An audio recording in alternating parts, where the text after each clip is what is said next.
Olá, meus irmãos, a paz do Senhor. Esse é o SOS EBD, o seu resumo semanal da Escola Bíblica Dominical. Hoje estudaremos a nossa última lição, lição de número 13.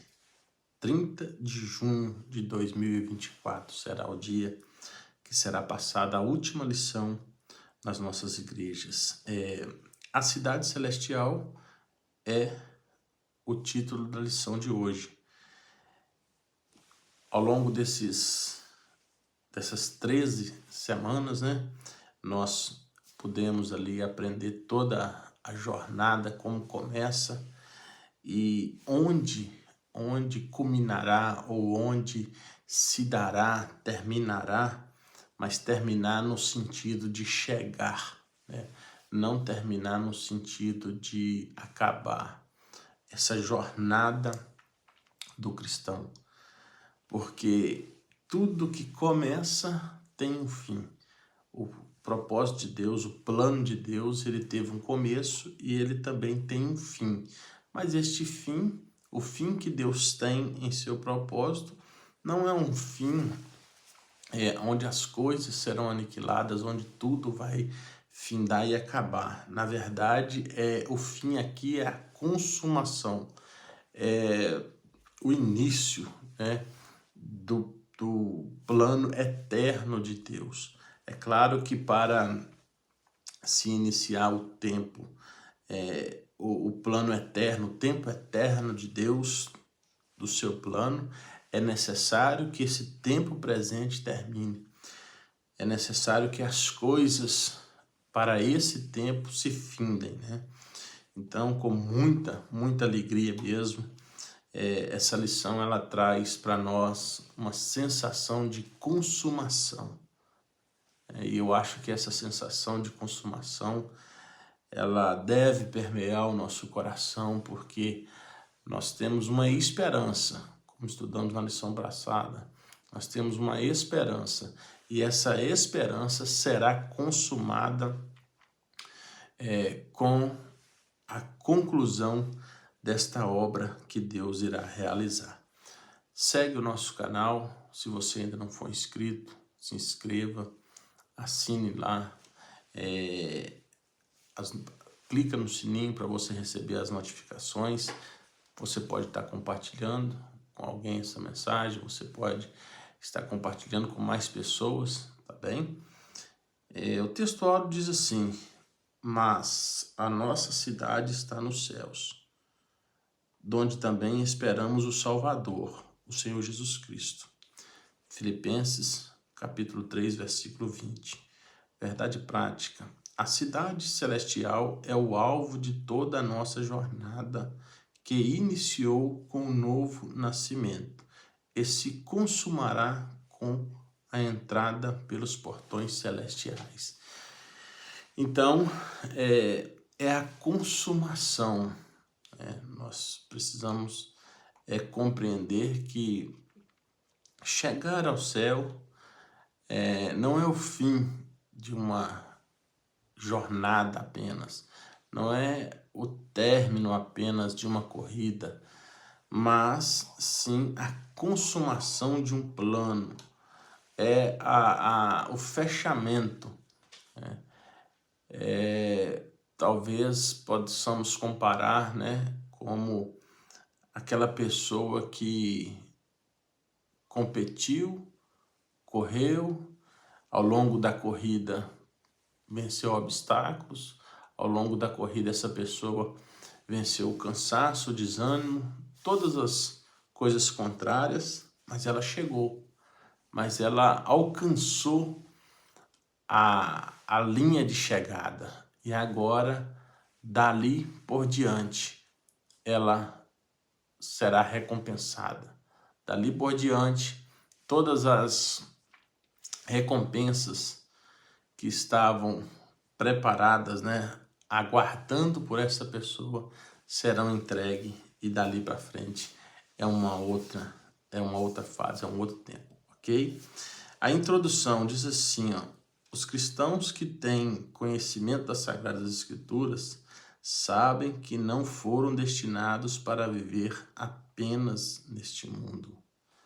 Aqui somos peregrinos e forasteiros.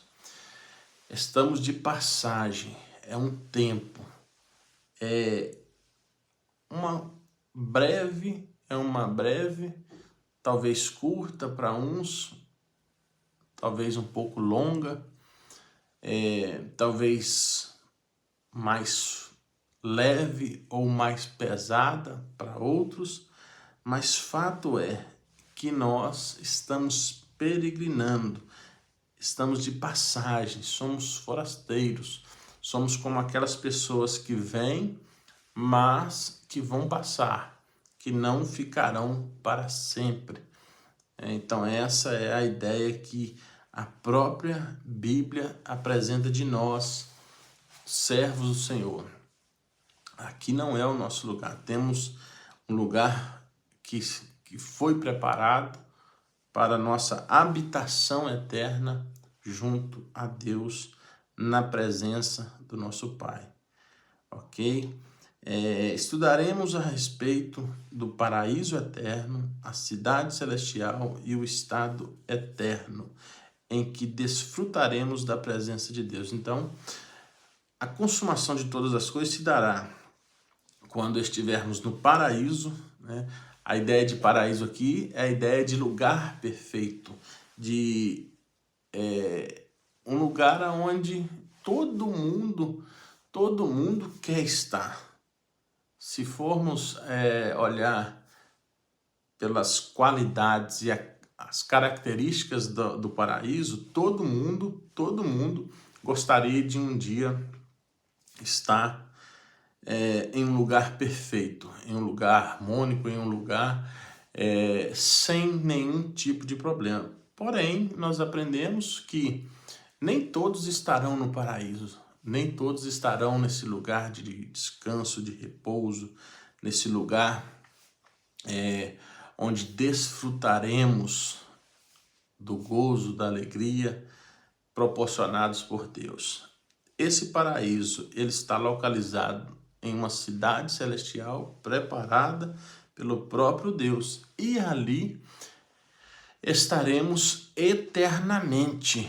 Ali já não seremos mais forasteiros, ali já não seremos mais peregrinos, porque ali é o lugar da nossa habitação eterna. Ali será o lugar da nossa habitação eterna. Dali ninguém sairá mais. Tal como ninguém sairá mais das prisões, da condenação eterna, ninguém sairá mais também do estado eterno de gozo, de alegria. Para sempre seremos felizes, plenos, perfeitos, porque nunca mais o pecado, a iniquidade, nem o mal poderá corromper uma criatura de Deus, ok? Tópico 1, o paraíso eterno. O que é o paraíso? Uma definição que podemos mencionar de paraíso é o céu como morada de Deus, dos anjos e dos salvos. Quem então vai estar no céu? Todos? É todos que estarão lá no paraíso? Não. Acabei de dizer, vou só frisar novamente. Estará lá Deus Pai, Deus Filho, Deus Espírito Santo, os anjos que foram selados e os salvos, aqueles que cumpriram toda essa jornada, que passaram por esta terra, que peregrinaram e venceram, Então esses estarão no paraíso, embora muitos ou praticamente todos queiram estar, mas só esses estarão lá. Esse lugar é a expressão de toda a soma das bem-aventuranças em Cristo. Ou seja, o paraíso ele é a recompensa. Quando aqui o autor traz para nós que é a expressão de toda a soma das bem-aventuranças, está dizendo de tudo aquilo que Jesus ensinou lá no Sermão do Monte das Bem-aventuranças. são pessoas, as pessoas que estarão lá são as pessoas que vão cumprir aquele sermão que Jesus ensinou ali. Ser odiado, ser perseguido, ser humilde de coração, perdoou, não julgou as pessoas. Então, todo aquele ensinamento do sermão ali, todas aquelas bem-aventuranças, todo aquele ensinamento é é o que vai fazer parte da jornada de um salvo, de um cristão. E ele terá que vencer todas essas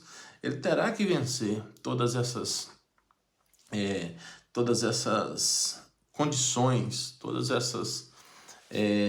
esses ensinamentos terão que ser cumpridos. Claro que é o Espírito Santo que nos ajuda a vencer, é o Espírito Santo que nos ajuda a nos tornarmos bem-aventurados em Cristo, né?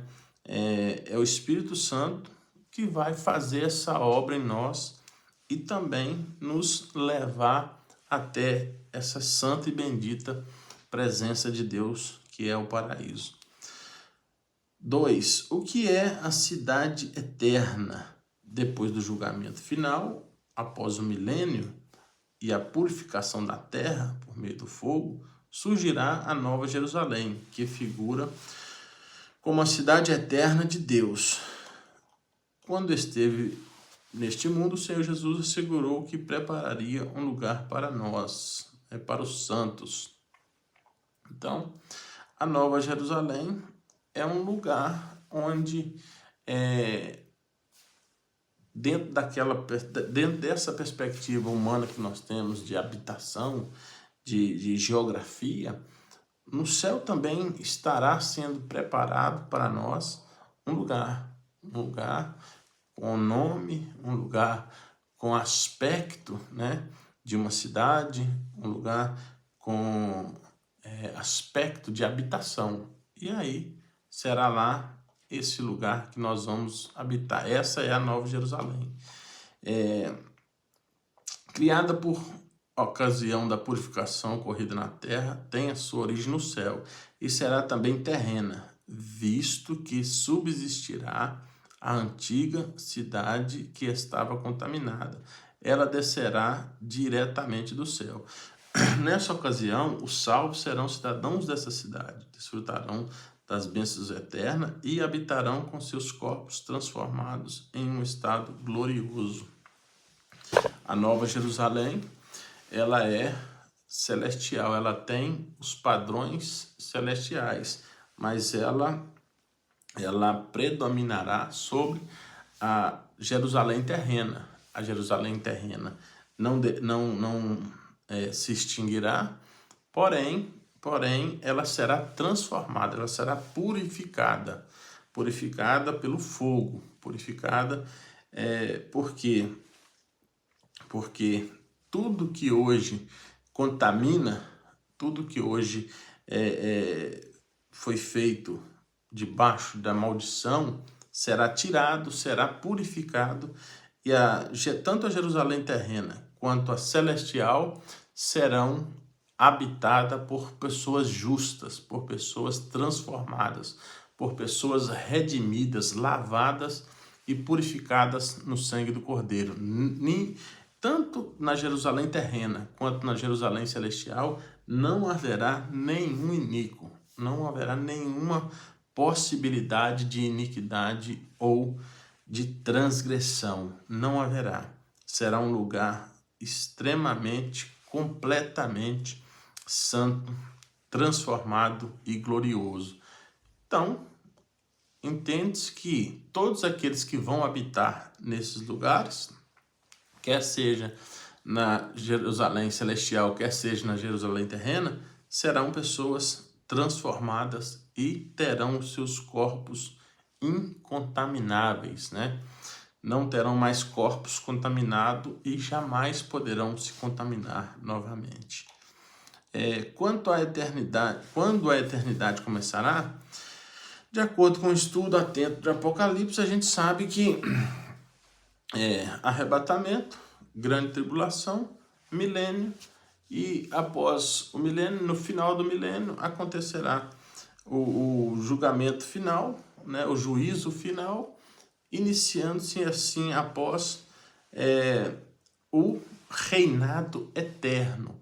Porque aqui no milênio nós temos o reinado terreno de Cristo, onde ele reina por 1000 anos na terra. Após começa o reino eterno, o reino que nunca mais terá fim, que nunca mais será combatido, questionado, né? Não haverá nenhuma objeção mais, porque agora é o estado eterno. Então, as pessoas serão eternamente santas, eternamente glorificadas, o reino é eterno, tudo agora é eterno e santo, tudo agora é para glória, louvor, bênção, né? Tudo agora se converte em santidade ao nosso Deus. Não tem mais nenhum tipo de interferência do mal. Tópico 2. O eterno e perfeito estado. Para vivermos num tempo eterno, numa cidade eterna, num reino eterno, é necessário o quê? Que também tenhamos uma característica, né, eterna. Nós precisamos ser seres eternos, coisa que o pecado tirou do homem. O pecado pôs fim a esse estado eterno que o homem gozaria se não houvesse pecado, se não houvesse corrompido. O estado perfeito à luz da doutrina bíblica. Após o milênio em que serão estabelecidos um novo céu e nova terra. Não, deixa eu ler melhor aqui. O estado perfeito à luz da doutrina bíblica. De Gênesis a Apocalipse, há um propósito divino na consumação dos séculos, onde tudo ocorrerá por ocasião da segunda vinda de Cristo, após o milênio em que serão estabelecidos um novo céu e uma nova terra. Nesse tempo, o propósito original de Deus se cumprirá e toda a terra se encherá da sua glória. Haverá reconciliação geral de todas as coisas, em que céu e terra serão a mesma grei. Não só será tudo eterno, mas será tudo conforme esse plano, esse propósito da eternidade, que é um propósito, um plano de quê? Um plano em que tudo se converta em glória. Em glória a quem? A glória de quem? De Deus, né?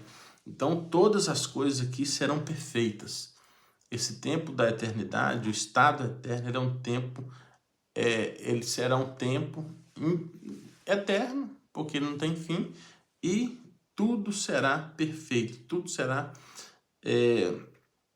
harmonioso, tudo será para a glória e irá refletir, né, a glória de Deus. A antiga ordem em que imperava a natureza do pecado foi abolida e deu lugar a um lugar santo, puro e perfeito. Tira o pecado, tira todas as consequências do pecado. Não existe mais o mal, não existe mais a tentação, não existe mais os inimigos, não existe mais o anticristo, não existe mais nem espírito rebelde, não existe mais rebelião, não existe mais vaidade, não existe mais idolatria, o pecado da cobiça, nenhum mal mais haverá. Então, é por isso que a gente espera por esse lugar, é por isso que nós estamos aguardando essa bem-aventurança, esse tempo acontecer, esse tempo chegar, porque é onde a gente vai poder desfrutar de olhar para trás. A gente vai olhar para trás e ver que tudo que passamos, suportamos, ficou para trás, que agora dali para frente não vai ter medo mais, dali para frente não vai ter dúvida mais, dali para frente as pessoas não vão sofrer mais. É por isso que a Bíblia diz que Deus vai enxugar toda lágrima dos olhos, né? Não haverá mais choro, não haverá mais pranto, não haverá mais dor. Por quê? Porque agora tudo é perfeito. Porque agora não tem, a gente não precisa temer o amanhã, a gente não precisa temer os inimigos, a gente não precisa temer a maldade das pessoas, a gente não precisa ficar mais preocupado com o amanhã, porque o amanhã ele não vai existir. Amanhã o tempo não será contado mais. O tempo não será mais contabilizado em meses, dias e anos. A fadiga, né, as doenças, essas coisas não vai mais nos afligir, ok? O estado perfeito à luz de Apocalipse. O livro de Apocalipse traz alguns símbolos que descrevem de maneira mais vívida o divino estado perfeito de todas as coisas. São símbolos que comunicam a singularidade desse novo estado. Um rio, a árvore, a ausência de males e a presença de Deus. Esses 4 símbolos que é apresentado aqui em Apocalipse, eles nos arremetem exatamente a tudo isso que eu acabei de dizer.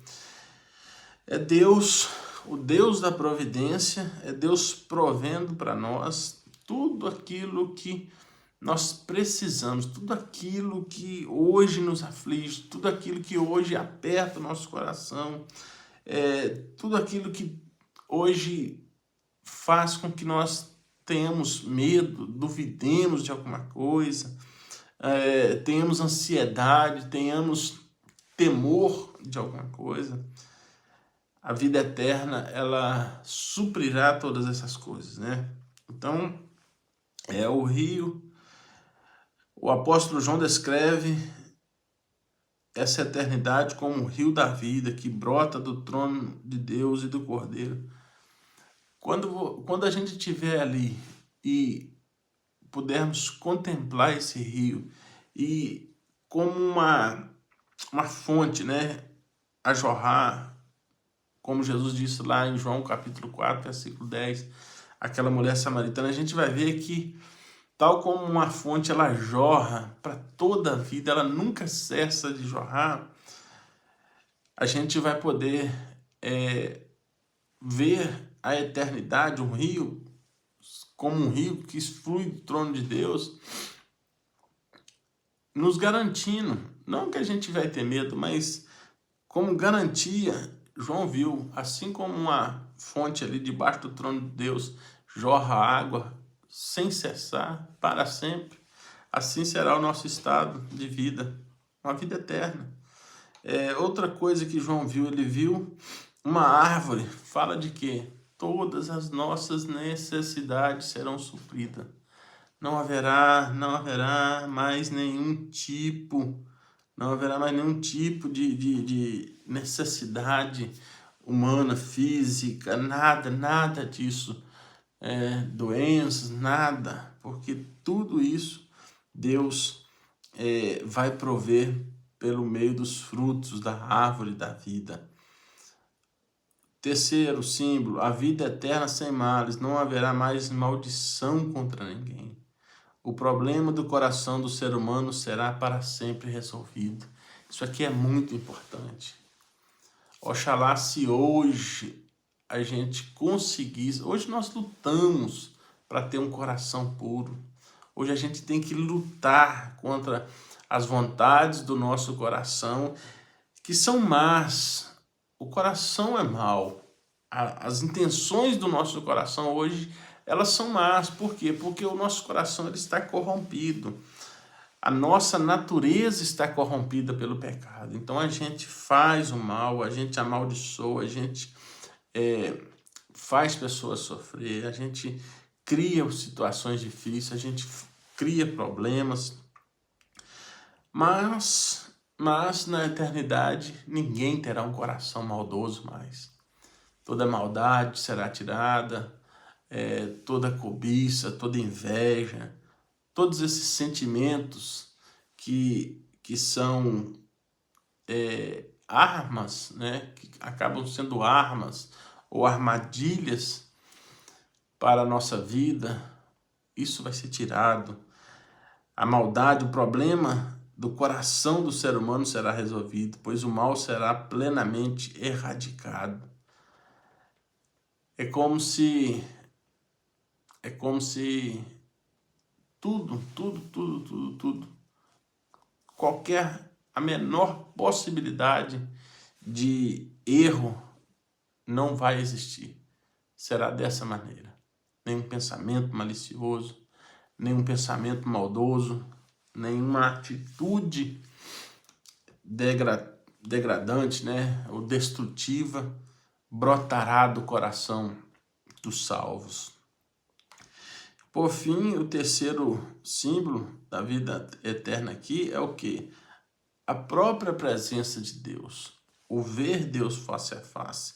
O ver Deus literalmente como Ele é. Contemplar a sua glória, contemplar a sua presença.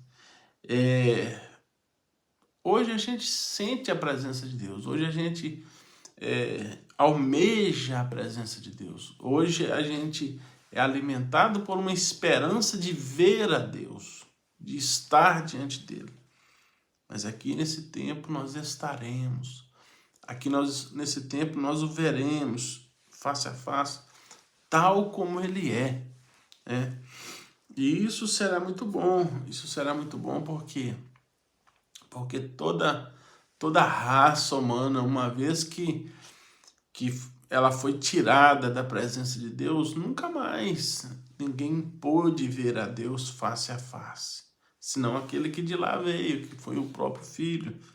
Mas retornaremos, estaremos de novo numa condição eterna, transformados, onde nós vamos poder ver Deus.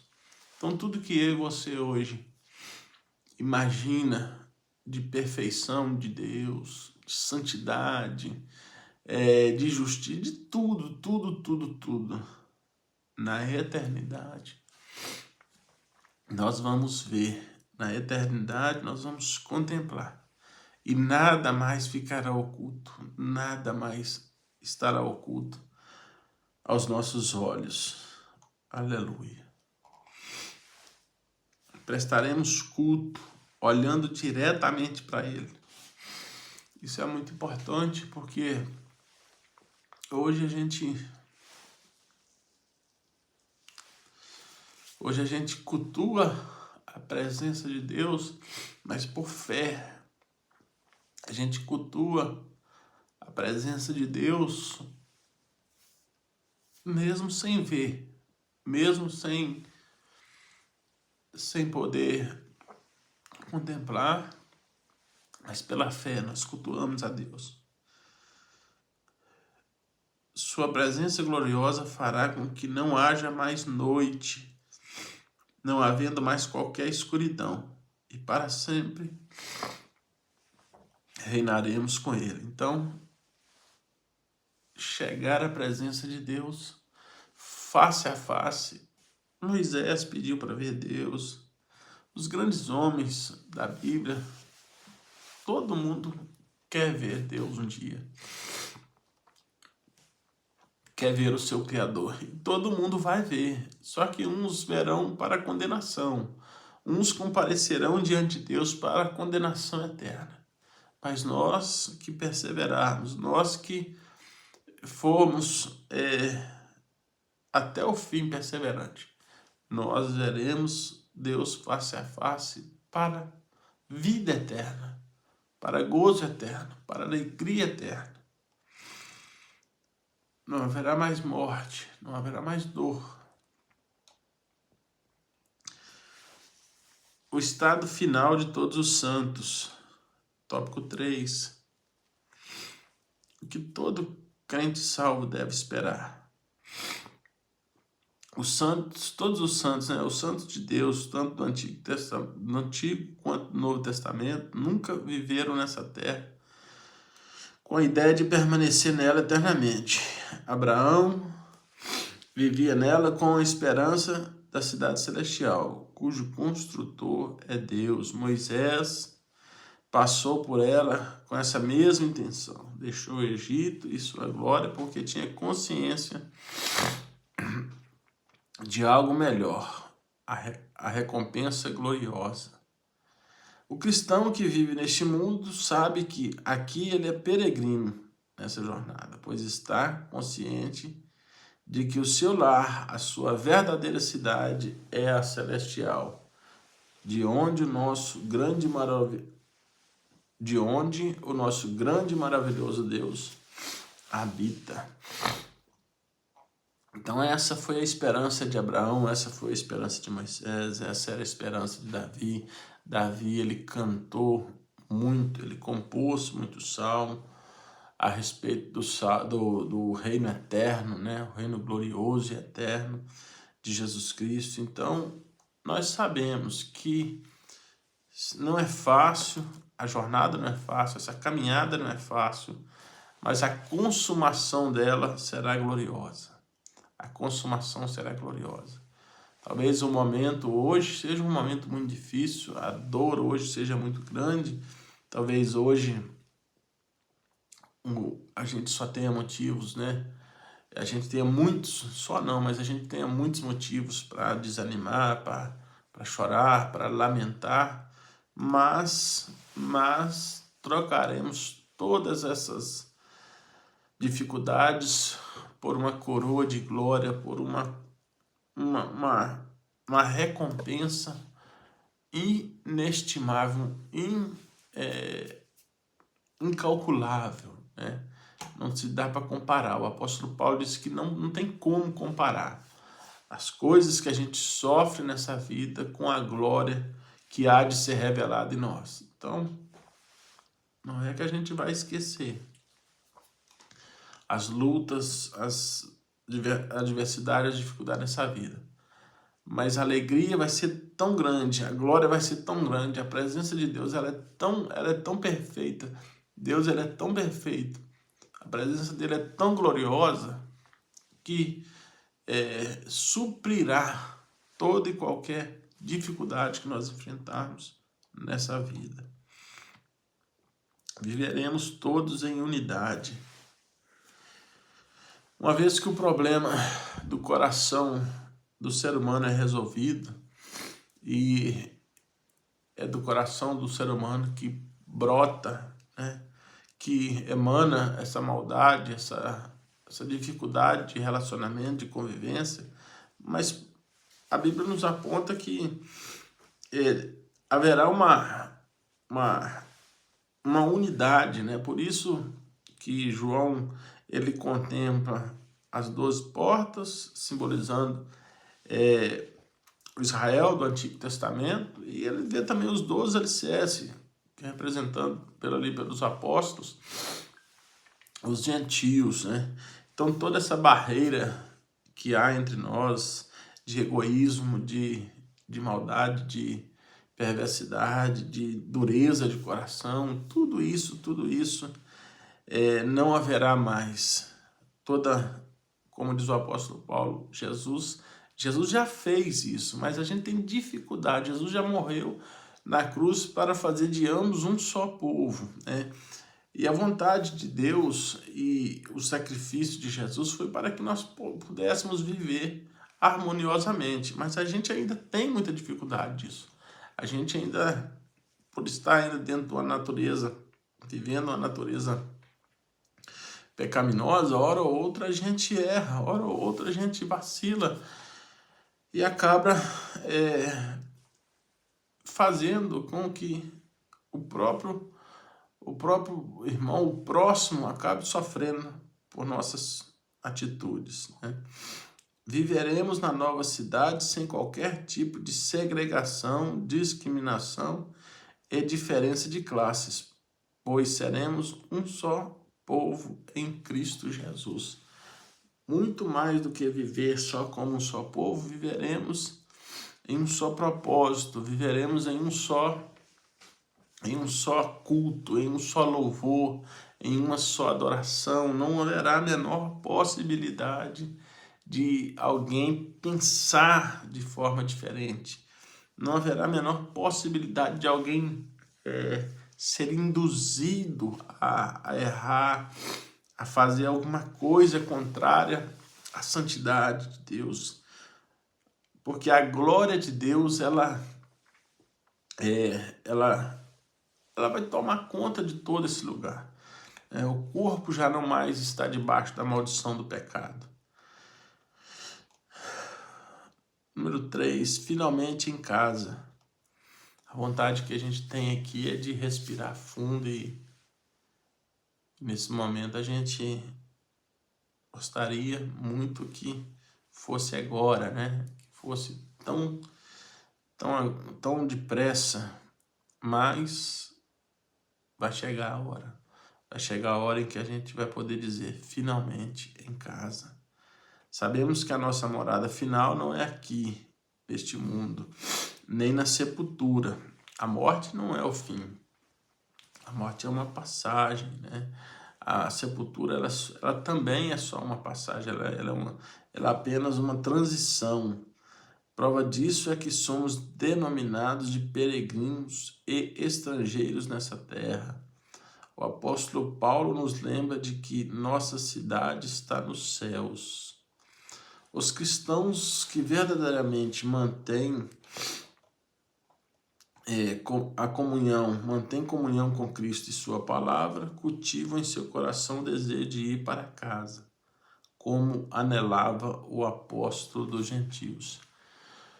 Não uma casa terrena, não uma casa no sentido de voltar para trás, mas ir para casa no sentido de avançar, de ir para a eternidade, de desfrutar de tudo isso que nós já falamos aqui, da glória de Deus, da presença de Deus, da perfeição de Deus, né?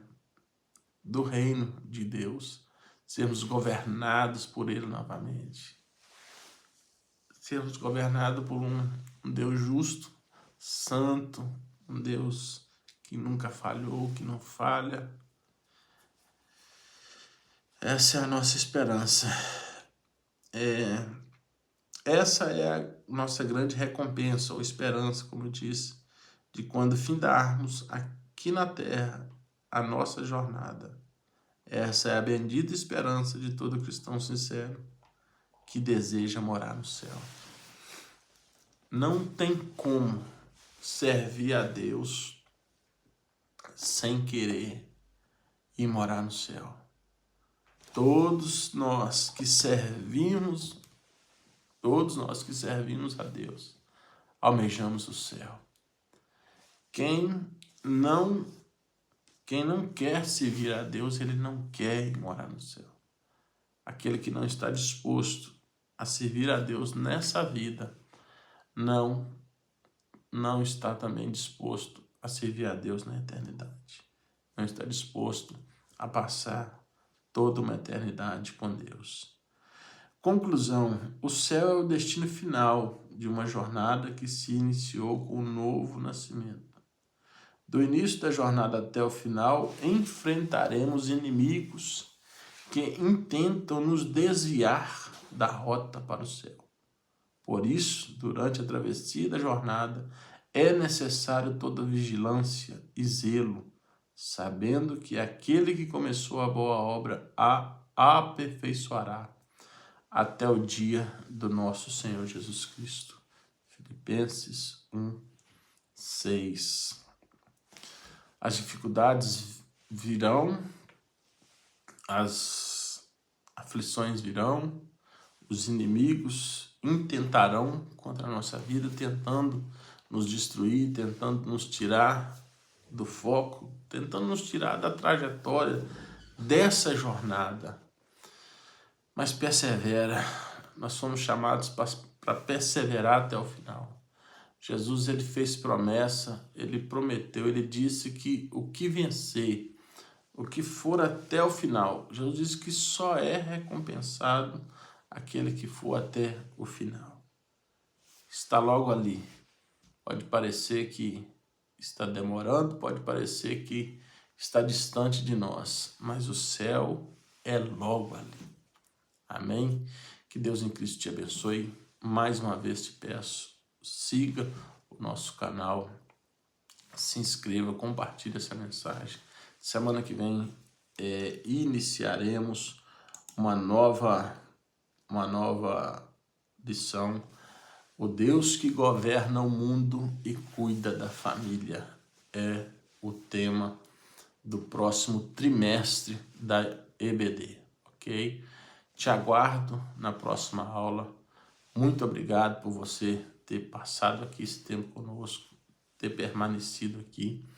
Deus te abençoe a sua vida, Deus te dê força, Deus te dê graça. Vamos junto, orando uns pelos outros, intercedendo um pelos outros e resistindo até o final. Deus abençoe.